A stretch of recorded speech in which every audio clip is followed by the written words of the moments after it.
Here's an experiment for you. Take passionate experts in human resource technology. Invite cross-industry experts from inside and outside HR. Mix in what's happening in people analytics today. Give them the technology to connect. Hit record. Pour their discussions into a beaker. Mix thoroughly, and voila! You get the HR Data Labs podcast, where we explore the impact of data and analytics to your business. We may get passionate and even irreverent, but count on each episode challenging and enhancing your understanding of the way people data can be used to solve real-world problems. Now, here's your host, David Turetsky. Hello, and welcome to the HR Data Labs podcast. I'm your host, David Turetsky. Like always, my guests are fascinating. Today, I have with me Chris Minnich, good friend for many, many years. Hey, Chris, how you doing? I'm great. How are you, Dave? Very good. Thank you, sir. Chris and I have known each other for so long. We've been in the human resources space for decades. I'll just leave it at that so you don't know our age. But Chris is a senior human resource executive. He has extensive and progressive experience in global leadership, building high-performance HR teams, developing, implementing HR policies, pretty much on a global basis that drive employee engagement, performance, organizational culture, and most importantly, business results. In his latest role, Chris is the vice president of Total Rewards for LendingTree. Chris, that's a impressive background. Thank you. Hopefully deserved. But yes, and all of that, though, primarily, again, compensation, benefits, HRIS, data analytics. That's basically, I've spent most of my career influencing the HR space from that function. And I learned a lot about what I know about Total Rewards from Chris Minnich. So we will get into lots of discussions about that in the future. But one of the things that not many people know about Chris is Chris and I go way back, and I had invited Chris to the Stanley Cup Finals in 1994, where my beloved New York Rangers were playing the Vancouver Canucks. And we went to Game 7, the important Game 7, where the New York Rangers won. That is a mountaintop experience even for me.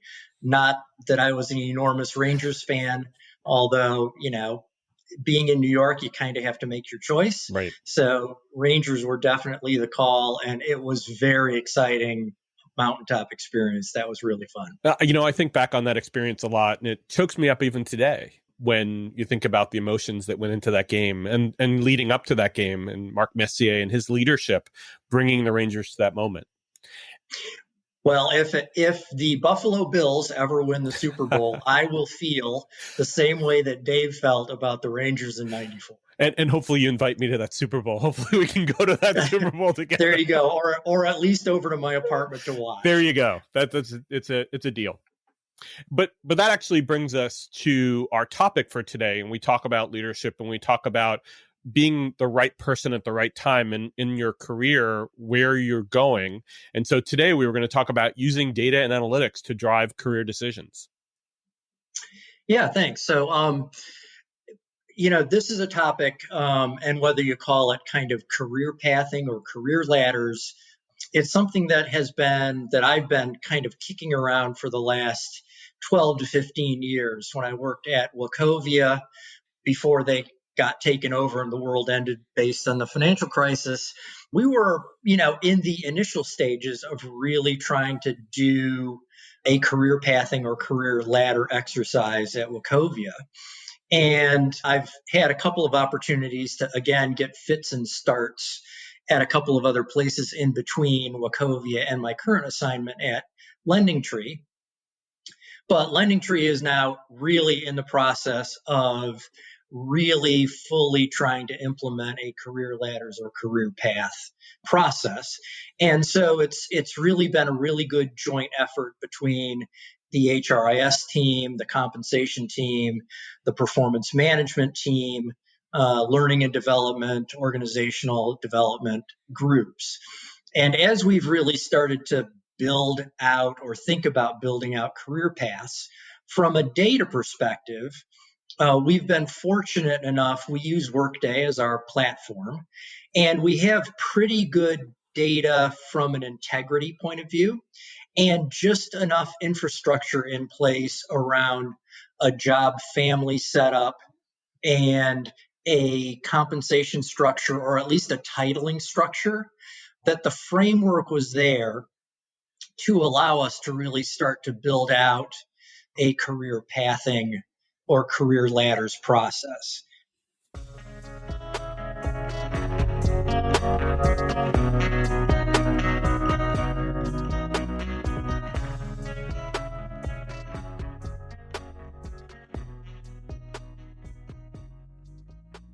So, Chris, that brings me to the first question. If you have all that great data and the infrastructure is in place, what kind of preparation do you need to do with the data to actually make sure that career pathing can actually work? Hey, this is Brent Skinner, host of Small Talk Window here at the Work Defined Podcasting Network. Have you ever wanted a short podcast to listen to during a coffee break of your workday? You've come to the right place. My guests dispense with the small talk as quickly as possible and settle into a meaningful conversation around the world of work. Right. So, a couple of things. Even if the structure is there, you definitely would want to go, and we did go and audit to make sure that employees are categorized appropriately, right? So they're in the right job titles, they're in the right career job family, and actually the process of creating career ladders or career paths really creates kind of the excuse or the framework to go back to managers and business leaders to say, look, this is what we're trying to get after. And so as we try to build out these descriptions of how the job families work, not just functionally what you do, but what the levels of competency and responsibility are as you move up the both individual contributor ladder and a management ladder, we need to make sure we've got the people and the descriptions and the jobs correct so that we can go ahead and set the framework on top of the data that's already clean. So we did have a framework, but we hadn't really gone back and audited to make sure that the right people and the right structure was in place so that it would make sense that we could actually drop the career framework on top of it. I think one of the most important things from what you just described is that the recognition of the necessary work that has to happen before you move forward, because a lot of times that will come a little bit too late once a lot of the work has already been done on development of the career process, the career management process, not recognizing the fact that the underlying structures have been they may have been maintained, but they haven't been trimmed, they haven't been groomed so that the decisions that come out actually make some sense. So applaud for a lot of kudos for being able to recognize that, hopefully early on in the process.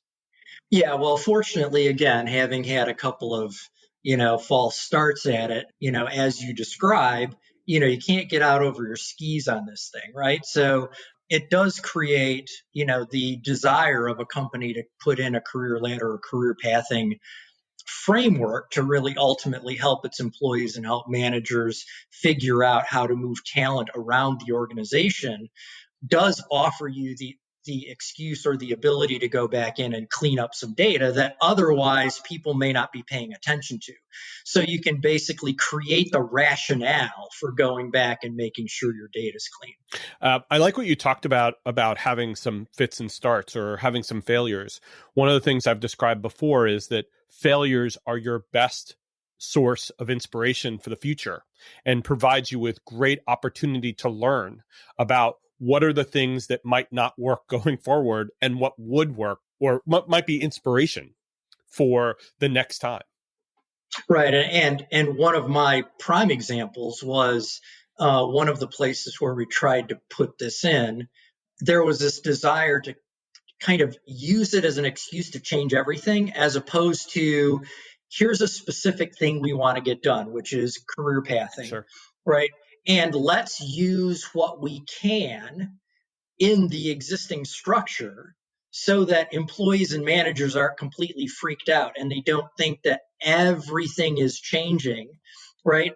If you get the career paths and career ladders in and something at the end of the day doesn't quite work or doesn't quite fit, you can fix that later, Right. right? So in particular, job titles are one of these things that if you have something that kind of makes sense to your organization, they're used to, calling people associates or Sure. analysts or whatever their kind of titling is, don't change it all of a sudden to Right. something Right. else, right? Right. Just use what they have, make it easy for people to adapt. People wrap themselves around their title as a source of pride. And it becomes more than a who moved my cheese moment when they wake up the next day and they're called something else. And they can think about those things as being demotions when it wasn't meant to do that at all. But that's what they take away from it. So you'll find that your career development process goes rather poorly if people don't buy into it because you've taken something very personal away from them. So I totally agree with you. Right. And especially, depending on what industry you are, there are certain protocols, certain job titling. Investment banking titling is different from tech titling, which is different from manufacturing titling. So, just go with whatever kind of makes sense because your particular company's culture is used to that, and use that as your framework for career pathing. I've been in some industries where flexibility is critical because you can't be so single-minded as to want to drive consistency across titling, to your point. And you forget about the fact that there are people here in this culture who are technologists and they don't want to be called certain things. They want to be called what they're doing. And so being single-minded of it might actually doom your project to failure. So I agree with you.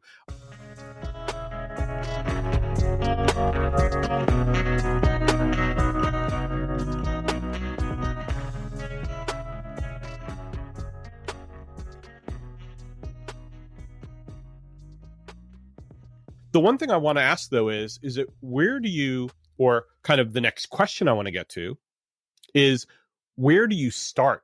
Where does a good career pathing or looking at the data and the analytics around career pathing, where do you begin? The company defined career pathing really from a job family point of view. Let's take the technology family group, for instance. So they were interested in how do you move kind of up levels within either the same family or maybe jumping across from, one part of technology to another a little bit. Sure. So that allowed us to kind of go in and say, okay, we can do that. Can we think more broadly about how the skills and competencies of somebody in technology might be able to translate into finance or into product development or into marketing, which they had never really thought about. So if you kind of meet the company where it's at and start to define and solve the smaller problem, then you can build it out to really create the whole career ladder, career lattice, career path idea, which really does have two components. It's how do I grow within my function and continue to progress if in fact I want to keep as a software development engineer, how do I keep going up? And then you can also answer, do you want to be an individual contributor and become the technological expert over time? Or at some point, do you want to manage people? And we can help you do either one of those things without even starting to ask the question, would you like to go to marketing or would you like something even broader? So the start for us, and I think a place where folks might want to consider starting, is just in that kind of a narrow view of things. How do I move up in my own function career-wise? I like to think of this thing, though, Chris, as a cultural issue where you definitely need to get management, especially the executive management team, on that page where you're going to make what may be simple for one group, but it could be groundbreaking and it could upset, and I don't mean upset in a negative way, but it could change the culture of the company to allow for people who are in tech to go to marketing or HR to go into finance or go somewhere else, because that change could have longer lasting implications. And especially when you have managers who have really great people, they have their all-stars and they don't want to let them go. You may need to get the approval of the senior leadership team to allow for that string to be pulled and for the knots to be untied, to allow for that fluidity of the structure, which allows for that cross-pollination, if that makes sense. Yeah, it does. And I don't think we're quite at that point where we are at LendingTree. First of all, we're not that big, right? 1,200 employees is not, is about the minimum size of a company that you kind of need in order to kind of make this work, because you do have a lot of, single points of failure, right? So if my benefits manager decided she wanted to go into marketing, it's like, I'm a good manager, so I'll try to make that work. Right. But holy cow, is that going to be tough to fill that spot again? Sure. I don't have bench to be able to just, great, that's good, I'm now ready, I can promote the next person. But I think it also calls on another thing that I think you mentioned, which is the skills and the competencies, and having that understanding of who has those inside the organization to be able to make those moves, because good analytics around career development and career pathing provide an understanding about what is the target for the job and what are the people who match that target, what skills do they possess, where can they go. And I've seen this in some vendors where they have really good targeting of and I'm not mentioning any names, by the way, of vendors, but the targeting of career pathing, having that underlying understanding about background, experience, and skills and the level of those skills to be able to match the job descriptions where there might be openings, where the people might be good candidates. You've described exactly the end game of what career pathing really is once you can describe, again, the functional what is, the skill set, the competencies, the level at which these things are being performed, you can then create data sets and tables around those skills, competencies, levels of experience, and those are transferable across different functions, Sure. right? And in places where you might not think about it. So if you can systematize that, again, which is the end game, if a manager has a job opening, that job description or job profile will have a data set behind it that says, here are the things that we're looking for, whether it be going to the outside or whether it be looking inside the company. And then you can automatically start to match other jobs within the company that would at least maybe tick 7 out of the 10 boxes. And then you say, okay, well, that's legit. I can teach the other 3. Right. So let's go over here and see who the 4 or 5 people are that have this profile. Are they interested in moving over? So that absolutely is the end game of the whole thing. I think that's a perfect way of wrapping that part up. Like what you hear so far? Make sure you never miss a show by clicking the subscribe button now. This podcast is made possible by Turetsky Consulting and listeners like you. Thank you for your support. Now back to the show. Let's talk about another issue or sets of issues that might get in the way of being able to use career pathing and career development.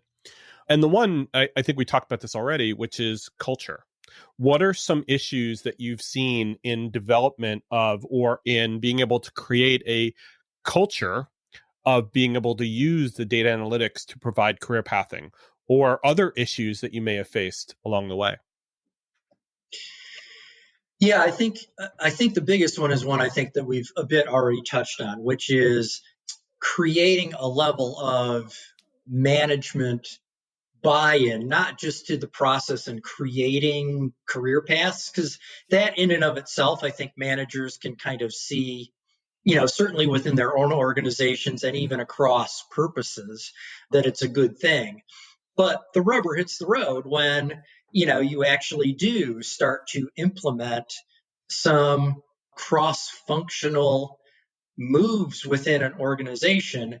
And it's likely that it's going to be the better employees who are going to either want the opportunities to grow their career or for managers who by reputation or by an interview process will indeed want to select those better employees. So I think the cultural piece is getting the kind of manager who may lose an employee to trust the system, right? That this is the good thing for the company as a whole, and we've got your back, and we'll get you another good person. That to me is the biggest impediment to really making it work. So one of the questions I wanted to ask you, which relates to data, is how do we know what the better employee is? And, how do we identify them? Is it performance rating? Is it potential? Is it a combination of the two? What is better employee? It also could be what's the engagement of that employee? Is that make them better? Yeah. So LendingTree actually uses a 9-box approach. So again, it's a combination of current year performance, assessment of potential, and as well as, there's a engagement or let's say willingness to do something greater. So it's really kind of 3-dimensional, right? It's what is your performance? What do we think your potential is? And even if we think that's your potential, do you as an employee actually want to take the next step, right? So if all of those 3 things are a yes, that kind of by our definition is the employee that we need to continue to engage. Right. And if continuing to engage them means giving them opportunities to continue to either grow their career up or broaden it by going sideways, right, those are the people that we need to pay attention to. So I need to ask you this question because we've talked a lot about data and especially when it comes to the gathering employee data about the are you willing to? And you've also talked about skills and competencies. How do you keep them all current so that the data you're looking at when you're looking at these analyses and when you're presenting these opportunities, how can you make sure that you're keeping all the information current so that those analyses at that point in time can actually be, true estimates of the fit or of the right opportunity for people? So I think there's a couple of things. I'm not sure you can ever be certain exactly, but I think you can get close by creating a operating rhythm around keeping the data current. Good. And some of it will have to do with, continuing to ping employees. Workday in particular is a good kind of almost social media type platform in that employees can engage in keeping up their own employee profiles up to date. Employees can put in comments about, I worked with this person on a project and they were really good. There's all that kind of data that can be turned on and can be available. Attaching training data is also another really good thing. Sure.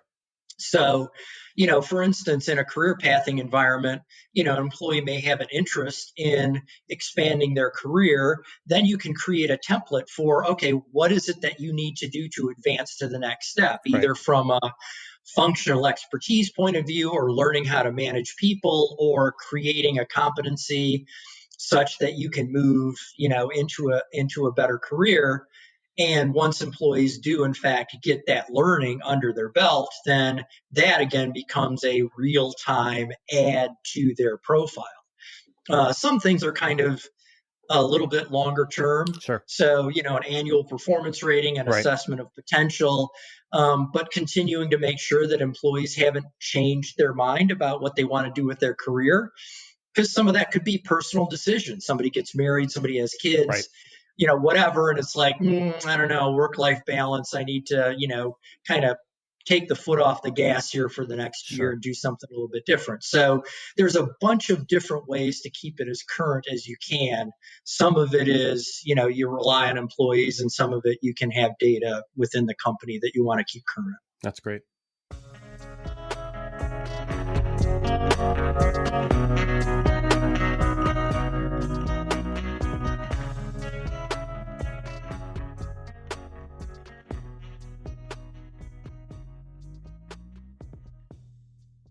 One other area that I wanted to probe on this with you, Chris, is about having new technologies like AI start to encroach on career development, where they will, and I think I've actually seen this with Workday as well, where they will start to provide opportunities for the employee to know what might be the best next opportunity for them. Have you seen that in what you've been working on? And have you started rolling out those things that do those suggestions based on past data? Again, that for us would be an aspirational piece, right? Right. So there's no doubt that AI is starting to, and I'm not even sure, encroach sounds like a little bit of a pejorative term. I actually think it's really advantageous, frankly, for us to kind of set up some sort of process so that, again, employees and managers don't necessarily have to think about it, Sure. but that the system automatically will generate, hey, here's this open job. Here are things that you should, here are people or other jobs to look for, and just boom, automatically put it in people's inboxes. Again, that's part of kind of the holy grail that we're trying to get at. But Sure. AI, I think, is going to be a big part moving forward. And you know me well, because you heard it in my voice as well, where I was leading, I think, which is one of the concerns that I have. And I think a lot of people have expressed this, is that the thing that bothers me about today's AI is it doesn't really, I guess the word is, adjust for some of the things that have happened in the past that may have actually had some bias built in. And yes, I'm using the B word. There is bias in some of the decisions about promotions and job changes that have happened before. And the thing that I'd love to get your perspective on is, how do you correct for that? Or what's your thought on correcting for that bias in the AI as it's presenting those potential, maybe good or bad suggestions to your employees and your managers? So there's two things. There's also AI out there that actually, it kind of corrects on the other side. So Good. we're actually using an AI piece with our recruiting team to scrub through all of our job descriptions that go online and create gender and race neutral descriptions. Good. Because, you may not think about it, but there's certain words like, aggressive or strong or whatever that are very like masculine words, and you're going to get male candidates as opposed to female candidates. And so, there's some AI that can help you with that. Sure. Then there's just the human element, right? Where, you want to make sure that you're using your automation in a way that is not prescriptive, but just suggestive. Right. And so,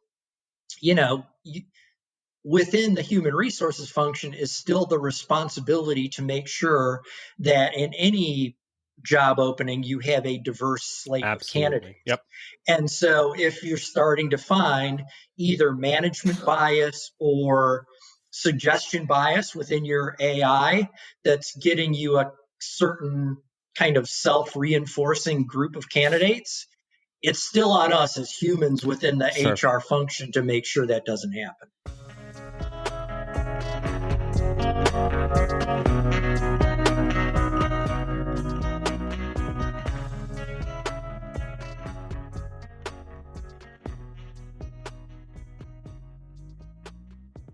So, Chris, we've talked about how you have implemented the career development process and the career planning process within the organizations you've supported.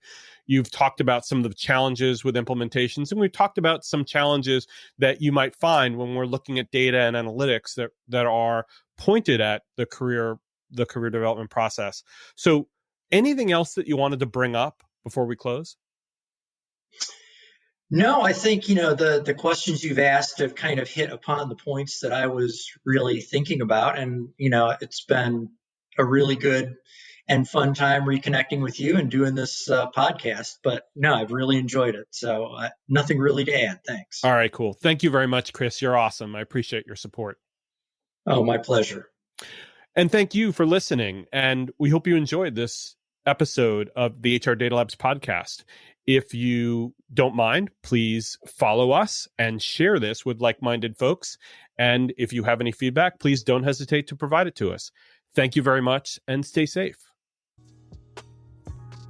That was HR Data Labs. Please visit turetskyconsulting.com/podcast to review the show, add comments about this episode, or add new ideas about upcoming shows you'd like to hear. Feel free to be creative, but please be nice. Thank you for joining us this week on the HR Data Labs podcast, and stay tuned for our next episode. Stay safe.